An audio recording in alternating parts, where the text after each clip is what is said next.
आदरणीय व्यासपीठावरील प्रमुख पाहुणे, आपल्या शाळेचे संस्थापक साहेब, शाळेच्या मुख्याध्यापिका, सर्व शिक्षक वर्ग, सर्व पालक आणि समोर बसलेले माझे मित्र आणि मैत्रिणींनो, तुम्हा सर्वांना माझा नमस्कार.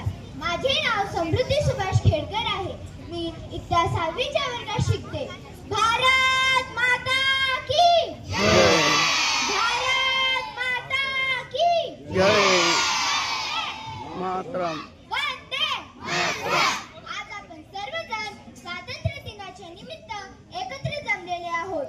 म्हणजेच या दिवशी आपल्या भारत देशाला स्वातंत्र्य मिळाले. मला या दिवशी प्रश्न पडला की खरंच आज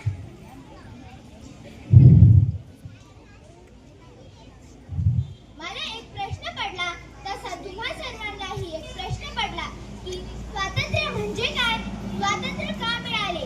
याचे उत्तर म्हणजे इंग्रजांनी आपल्या भारत देशावर 150 वर्षे राज्य केले.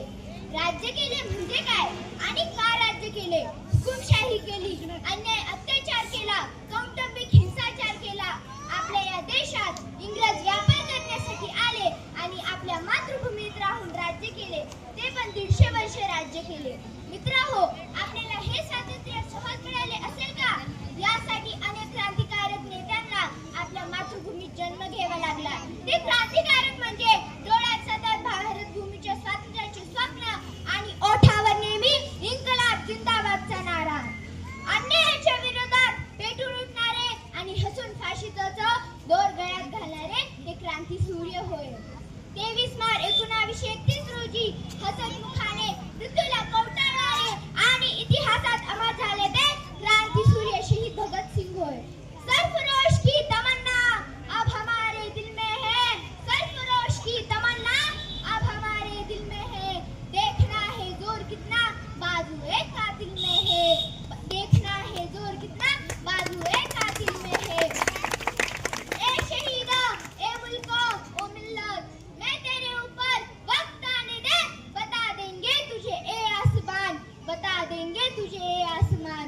मित्रांनो, आपली ही मातृभूमी इंग्रजांच्या गुलामगिरीतून सुटका होण्यासाठी अनेक क्रांतिकारक नेते फासावर गेले. कोणी छातीवर बंदुकीच्या गोळ्या झेलून, कोणी इंग्रजांच्या माल वाहतूक गाडीच्या खाली येऊन आपले बलिदान या भारत मातेसाठी अर्पण केले. तुम मुझे खून दो, मैं तुम्हें आजादी दूंगा, असे इंग्रजांना ठणकावून सांगणारे नेताजी सुभाषचंद्र बोस होय. राज्य हा माझा जन्मसिद्ध हक्क आहे आणि तो मी मिळवणारच, असे इंग्रजांना सळो की पळो करून सोडणारे आपले सर्वांचे लाडके नेताजी सुभाषचंद्र बोस होय. मित्रांनो, या थोर क्रांतिकारक नेत्यामुळे आपला भारत देश 15 ऑगस्ट 1947 रोजी स्वातंत्र्य झाला. म्हणून आज आपण सर्वजण आनंदाने स्वातंत्र्य दिन म्हणून साजरा करतो.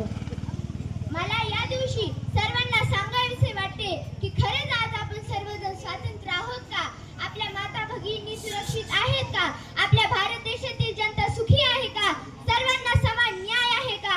आपल्या डॉक्टर बाबासाहेब आंबेडकर साहेबांनी एक संविधान लिहिले. त्या संविधानाने आपल्या न्याय हक्कासाठी, आपल्या अधिकारासाठी, आपल्याला सुखी जीवन जगण्यासाठी ही राज्यघटना अंमलात आणली गेली. परंतु ही राज्यघटना फक्त लिखित स्वरूपात राहिली, प्रत्यक्ष मात्र अंमलबजावणी होताना दिसत नाही. असे मी तुम्हाला का बोलते, कारण तुम्हाला प्रश्न पडला असेल की खरंच आज आपण सर्व स्वतंत्र आहोत का. आपल्या माता भगिनी यांच्यावर अत्याचार का होतो. आपल्या माता भगिनी सुरक्षित आहेत का. माझ्या मातृभूमी भ्रष्टाचार का होतो. गुन्हेगारी प्रवृत्ती वाढत चालली आहे. तरुण मुलाला नोकरी मिळत नाही. आज हे तरुण देशाचे भविष्य आहे. शिक्षण घेऊनच आमचा फायदा होत नाही, कारण या सत्तेत राज्यकर्ते जनतेचे भक्षक बनले आहे. वाढता भ्रष्टाचार, महिलांवर होणारे अत्याचार, नोकऱ्या मिळत नाही. याचे कारण म्हणजे आपण शिक्षण घेऊन अन्याय सहन करतो. अन्यायाच्या विरोधात आवाज उठवला पाहिजे. जो अन्याय सहन करतो तो जास्त प्रमाणात दोषी ठरतो. आपले डॉक्टर बाबासाहेब आंबेडकर म्हणतात, शिक्षण हे वाघिणीचे दूध आहे. जो पेल तो गुरगुरल्याशिवाय राहणार नाही. याचा अर्थ असा होतो की आपण शिक्षण घेऊन अन्यायाच्या विरोधात आवाज उठवला पाहिजे. पण सध्याच्या परिस्थितीत आपण अन्यायाच्या विरोधात आवाज उठवत नाही. जो अन्यायाच्या विरोधात आवाज उठवला तर आपण त्यांना नावे ठेवतो,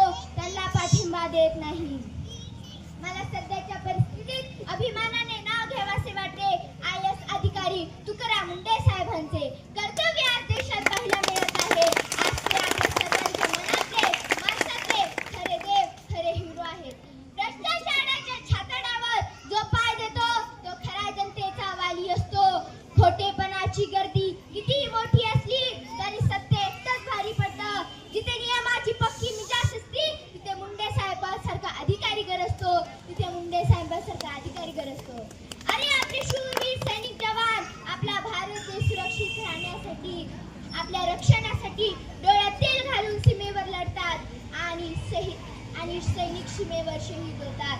तेच खऱ्या अर्थाने या देशाचे खरे हिरो आहेत आणि शहीद झालेल्या जवानांना माझे विनम्र अभिवादन.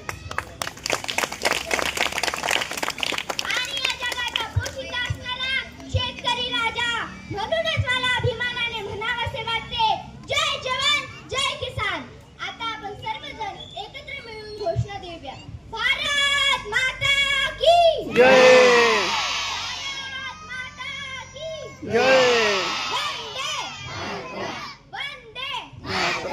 एवढे मी बोलून माझे भाषण संपवते. जय हिंद जय Bharat. Thank you Samruddhi for this impactful speech. आओ झुककर करे सलाम.